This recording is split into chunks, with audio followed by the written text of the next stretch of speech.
പിതാവിന്റെയും പുത്രന്റെയും പരിശുദ്ധാത്മാവിന്റെയും നാമത്തിൽ ആമേൻ. ജൂൺ 30 തിങ്കളാഴ്ച.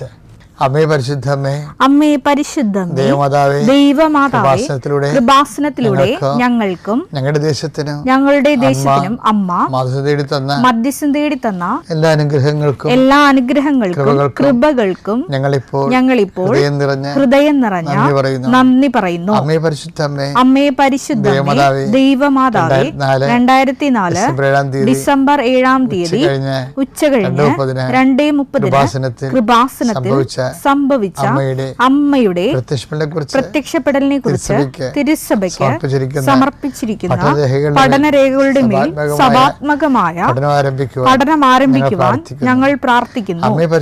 അമ്മേ പരിശുദ്ധമേ, ഭൂസ്വർലോകങ്ങളുടെ രാജ്ഞിയായ അങ്ങയ്ക്ക് ഭൗമ സംരക്ഷണത്തിനായി പ്രപഞ്ചപ്രകൃതിയെ തന്നെ തിരുസഭ പ്രതിഷ്ഠിക്കുവാൻ ഈ പ്രത്യക്ഷീകരണ വഴി ഇടയാക്കണമേ. പരിശുദ്ധമ്മേ, ജപമാല മാതാവേ, സകല കൃപാസനം പ്രാർത്ഥനകളോടും ചേർത്ത് ഞങ്ങളിപ്പോൾ പ്രാർത്ഥിക്കുന്ന ഈ കുടുംബത്തിന്റെ പ്രത്യേക നിയോഗം പറമക്കളെ.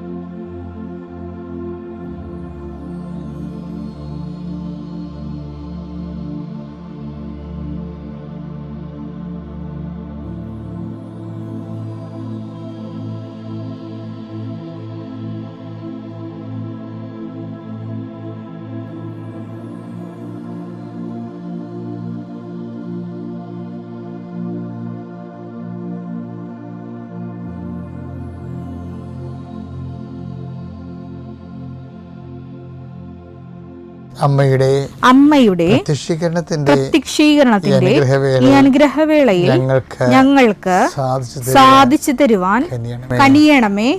ആമേൻ. വിശ്വാസ പ്രമാണം. സർവശക്തനായ പിതാവും ആകാശത്തിന്റെയും ഭൂമിയുടെയും സൃഷ്ടാവുമായ ദൈവത്തിൽ ഞാൻ വിശ്വസിക്കുന്നു. അവിടുത്തെ ഏകപുത്രനും ഞങ്ങളുടെ കർത്താവുമായ ഈശോമിശിഹായിലും ഞാൻ വിശ്വസിക്കുന്നു. ഈ പുത്രൻ പരിശുദ്ധാത്മാവിനാൽ ഗർഭസ്ഥനായി കന്യകാമറിയത്തിൽ നിന്ന് പിറന്ന് പൊന്തിയോസ് പീലാത്തോസിന്റെ കാലത്ത് പീഡകൾ സഹിച്ച് കുരിശിൽ തറയ്ക്കപ്പെട്ട് മരിച്ച് അടക്കപ്പെട്ട് പാതാളങ്ങളിൽ ഇറങ്ങി മരിച്ചവരുടെ ഇടയിൽ നിന്ന് 3-ാം നാൾ ഉയർത്ത് സ്വർഗത്തിലേക്ക് എഴുന്നള്ളി സർവശക്തിയുള്ള പിതാവായ ദൈവത്തിന്റെ വലതുഭാഗത്തിരിക്കുന്നു. അവിടെ നിന്ന് ജീവിക്കുന്നവരെയും മരിച്ചവരെയും വിധിക്കുവാൻ വരുമെന്നും ഞാൻ വിശ്വസിക്കുന്നു.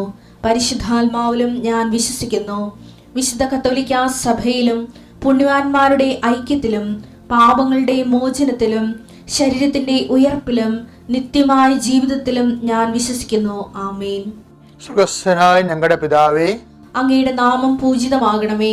അങ്ങയുടെ രാജ്യം വരണമേ. അങ്ങയുടെ തിരുമനസ് സ്വർഗത്തിലെ പോലെ ഭൂമിയിലും ആകണമേ. അന്നു വേണ്ടുന്ന ആഹാരം ഇന്ന് ഞങ്ങൾക്ക് തരണമേ. ഞങ്ങളോട് തെറ്റ് ചെയ്യുന്നവരോട് ഞങ്ങൾ ക്ഷമിക്കുന്നത് പോലെ ഞങ്ങളുടെ തെറ്റുകൾ ഞങ്ങളോടും ക്ഷമിക്കണമേ. ഞങ്ങളെ പ്രലോഭനത്തിൽ ഉൾപ്പെടുത്തരുതേ, തിന്മയിൽ ഞങ്ങൾ രക്ഷിക്കണമേ. ആമേൻ. നന്മ നിറഞ്ഞ മറിയമേ, സ്വസ്തി. കർത്താവ് അങ്ങയുടെ കൂടെ സ്ത്രീകളിൽ അങ്ങ് അനുഗ്രഹിക്കപ്പെട്ടവളാകുന്നു. അങ്ങയുടെ ഉദരത്തിൻ ഫലമായി ഈശോ അനുഗ്രഹിക്കപ്പെട്ടവനാകുന്നു. പരിശുദ്ധ മറിയമേ, തമ്പുരാന്റെ അമ്മേ, പാപികളായ ഞങ്ങൾക്ക് വേണ്ടി ഇപ്പോഴും ഞങ്ങളുടെ മരണസമയത്തും തമ്പുരാനോട് അപേക്ഷിക്കണമേ. ആമേൻ. എൻ്റെ കർത്താവിന്റെ ഉന്നതമായ നാമത്തിന് സ്വസ്ഥം ചെയ്യുന്നു. എൻ്റെ കർത്താവേ, നിന്റെ വിശുദ്ധ പൗരോഹിത്യത്തെ മഹത്വപ്പെടുത്തണമേ. എൻ്റെ കർത്താവേ, സഭയിലുള്ള സാന്നിധ്യം പ്രകടമാക്കണമേ. 39 വർഷം ഞാൻ അർപ്പിച്ച കുർബാനയുടെ യുഗതിയാൽ കൃപാസനത്താര ജീവനോടെ പ്രത്യക്ഷപ്പെട്ട പരിശുദ്ധ അമ്മയുടെ മാധ്യസ്ഥതയാൽ 10,000-കണക്കിന് മക്കള് കർത്താവ് ഉടമ്പടി എടുത്ത് ജീവിക്കുന്നുണ്ട്. ഈശോയെ, അവരിന്ന് രാവിലെ ചെല്ലുന്ന പ്രത്യക്ഷ പ്രാർത്ഥനയോട് ചേർത്തുകൊണ്ട് അങ്ങനെ മക്കളുടെ കണ്ണുനീര് ഇപ്പോൾ ഒപ്പിയെടുക്കണമെന്ന് പ്രാർത്ഥിക്കുന്നു. ഈശോയെ, അങ്ങനെ മക്കൾ ഇന്ന് അങ്ങനെ ആശ്രയിച്ചുകൊണ്ട് ഈ പ്രാർത്ഥനയെ കൂടിക്കൊണ്ട് നടന്നു പോകുന്ന സ്ഥാപനങ്ങൾ, കർത്താവുടെ ഇൻ്റർവ്യൂകൾ, ടെസ്റ്റുകൾ, പരീക്ഷകൾ, അവരുടെ ജീവിത യാവനങ്ങൾക്ക് വേണ്ടി കുടുംബം പോറ്റാൻ വേണ്ടി അവരുടെ അധ്വാനങ്ങൾ, തൊഴിലുകൾ, അവരെടുക്കുന്ന കാര്യങ്ങളെല്ലാം അവരെന്ത് കാര്യമാണ് അവരുടെ മനസ്സിനെ വേദനിപ്പിക്കുന്നത്, ഏത് കാര്യമാണ് ചിന്തയാണോ അവരുടെ മനസ്സിനെ അലട്ടണത്, അതെല്ലാം കർത്താവിൻ്റെ നാമത്തിൽ പരിശുദ്ധമ ദേവമാതാവിൻ്റെ മധ്യസ്ഥത്തിൽ ഞാൻ ഈശോയ്ക്ക് ഏൽപ്പിച്ചുകൊണ്ട് പൂർണ്ണമായി കർത്താവിൽ നിങ്ങൾ അതിൽ നിന്ന് വിടുവിക്കട്ടെ എന്ന് പ്രാർത്ഥിക്കുന്നു. നിൻ്റെ വലത്തും ഇടത്തും വീട്ടിലും വഴിയിലും ജലത്തിലും കരയിലും മുകളിലും ഹൃദയത്തിലും കർത്താവിൻ്റെ സാന്നിധ്യം ഉണ്ടാകട്ടെ. നിൻ്റെ സംസാരങ്ങൾ, എടുക്കേണ്ട തീരുമാനങ്ങൾ, അത് നല്ലതോ ചീത്തയായാലും നടപ്പിൽ വരുത്താൻ പരിശുദ്ധാത്മാവിൻ്റെ പ്രത്യേക ക്രമീകരണം നിനക്ക് ലഭിക്കട്ടെ. ദൈവത്തിലെ തർക്കങ്ങൾ നിൻ്റെ കുടുംബത്തിലുണ്ടെങ്കിൽ, സഹോദരങ്ങൾ തമ്മിൽ, മാതാപിതാക്കന്മാർ തമ്മിൽ എല്ലാം ഉണ്ടാകുന്ന തർക്കങ്ങൾ എത്രയും വേഗം പരിഹരിക്കപ്പെടുന്നതിന് വേണ്ടി നീ ഏത് ഭവനത്തിൽ പ്രവേശിച്ചാലും ആ ഭവനത്തിൽ സമാധാനം ആശംസിക്കാൻ അല്ല ചെയ്ത കർത്താവിൻ്റെ അപ്പോസ്തലികമായ അധികാരത്താൽ ഞാൻ നിൻ്റെ കുടുംബത്തിന് സമാധാനം ആശംസിക്കുന്നു. ഹൃദയത്തിൽ ബ്ലോക്കുള്ളവരുണ്ട്, കരളിന് ഫാറ്റി ലിവറുള്ളവരുണ്ട്, കിഡ്നിക്ക് ബൾജിങ്ങുള്ളവരുണ്ട്, ചുരുങ്ങുന്നവരുണ്ട്, അതുപോലെ നട്ടലിന് കശേക തെറ്റിപ്പോയവരുണ്ട്, പലതരത്തിലും ജോലി എടുക്കാൻ പറ്റാത്തവരുണ്ട്, ഇനി വേരെടുത്ത കുഞ്ഞുങ്ങളെ പോറ്റുമെന്ന് ഓർത്തുകൊണ്ട് കണ്ണീരിടുന്നവരുണ്ട്. അവരെല്ലാം കൃപാസനത്താറെ ജീവനോടെ പ്രത്യക്ഷപ്പെട്ട പരിശുദ്ധ അമ്മയുടെ മാധ്യസ്ഥത്തെ നീശോനാമത്തിൽ സൗഖ്യം പ്രാപിക്കട്ടെ. നിത്യപിതാപുത്രനും പരിശുദ്ധാത്മാവായ സർവ്വീശ്വരൻ നീക്കാമേ.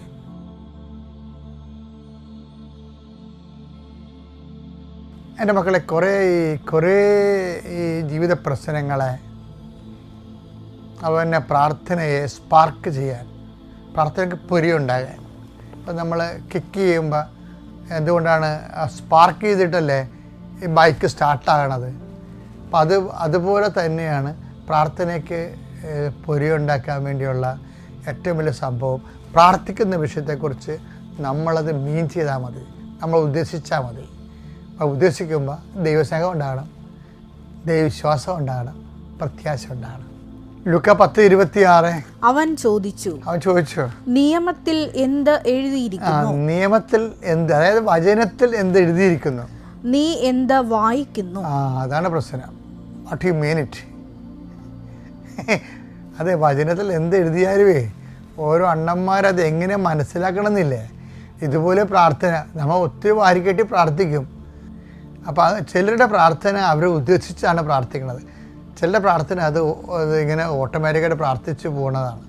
അപ്പോൾ അത് ഇപ്പോൾ നമ്മളത് പ്രാർത്ഥിക്കുന്ന മീൻ ചെയ്യണം, നമ്മളത് ഉദ്ദേശിക്കണം. കാര്യം ഇപ്പം തന്നെ അതാണ് രോഗിയോടും കർത്താവ് ചോദിക്കും, നീ യഥാർത്ഥത്തിൽ സുഖം പ്രാപിക്കാൻ ആഗ്രഹിക്കുന്നുണ്ടോ? യോഹന്നാൻ 5:6 അവൻ അവിടെ കിടക്കുന്നത് യേശു കണ്ടു. അവൻ വളരെ നാളായി കിടപ്പിലാണെന്നറിഞ്ഞ് യേശു ചോദിച്ചു, സുഖം പ്രാപിക്കാൻ നിനക്ക് ആഗ്രഹമുണ്ടോ? അതായത് യഥാർത്ഥത്തിൽ നീ ആഗ്രഹിക്കുന്നുണ്ടോ സുഖം പ്രാപിക്കാൻ? കാര്യമേ ഇതാണ് എൻ്റെ വിധിയെന്ന് വിധിയോട് ചില ആൾക്കാർ സമരസപ്പെട്ടു പോകും, കണ്ടീഷൻഡായി പോകും ആൾക്കാർ. അപ്പം അവർക്ക് അതായത് ദൈവത്തിൻ്റെ ആവശ്യം പോലെ സുഖം പ്രാപിക്കണേ, സുഖം പ്രാപിക്ക് നോക്കട്ടെ എന്നിട്ട് പുള്ളിക്കാരൻ അതിൻ്റെ അകത്ത് മെഴുകിയിരിക്കുകയും. അപ്പോൾ അതുകൊണ്ട് ഈശോ അവൻ്റെ ബോധതലത്തിലേക്ക് ഇത് കൊണ്ടുവരും. അവൻ്റെ അവബോധ തലത്തിൽ അവൻ പറയണത് സുഖം പ്രാപിച്ച് എൻ്റെ വിധി ഇവിടെ കിടന്നായിരിക്കും തീരണത്. തീരട്ടെ. അങ്ങനെ കുറേ ആൾക്കാരുണ്ട്, തീരണം നടക്കുന്ന ആൾക്കാരുണ്ട്. അത് പുറത്ത് പറയത്തില്ല, എൻ്റെ ഉള്ളു മനസ്സിലുണ്ടാവും. അതിനെ ഈശോ മുകളിൽ കൊണ്ടുവരികയാണ്. എന്താണ്? നിൻ്റെ വിധി തിരുത്താൻ പോകുന്നു. Do you mean it? നീ അത് ഉദ്ദേശിക്കുന്നുണ്ടോ? നീ ആഗ്രഹിക്കുന്നുണ്ടോ? അപ്പോൾ യേസ് മൈ ലോർഡ്. അപ്പോഴാണ് അയാൾ പറയണത് എന്നെ സഹായിക്കാൻ ആരുമില്ലെന്ന് പറയണത്.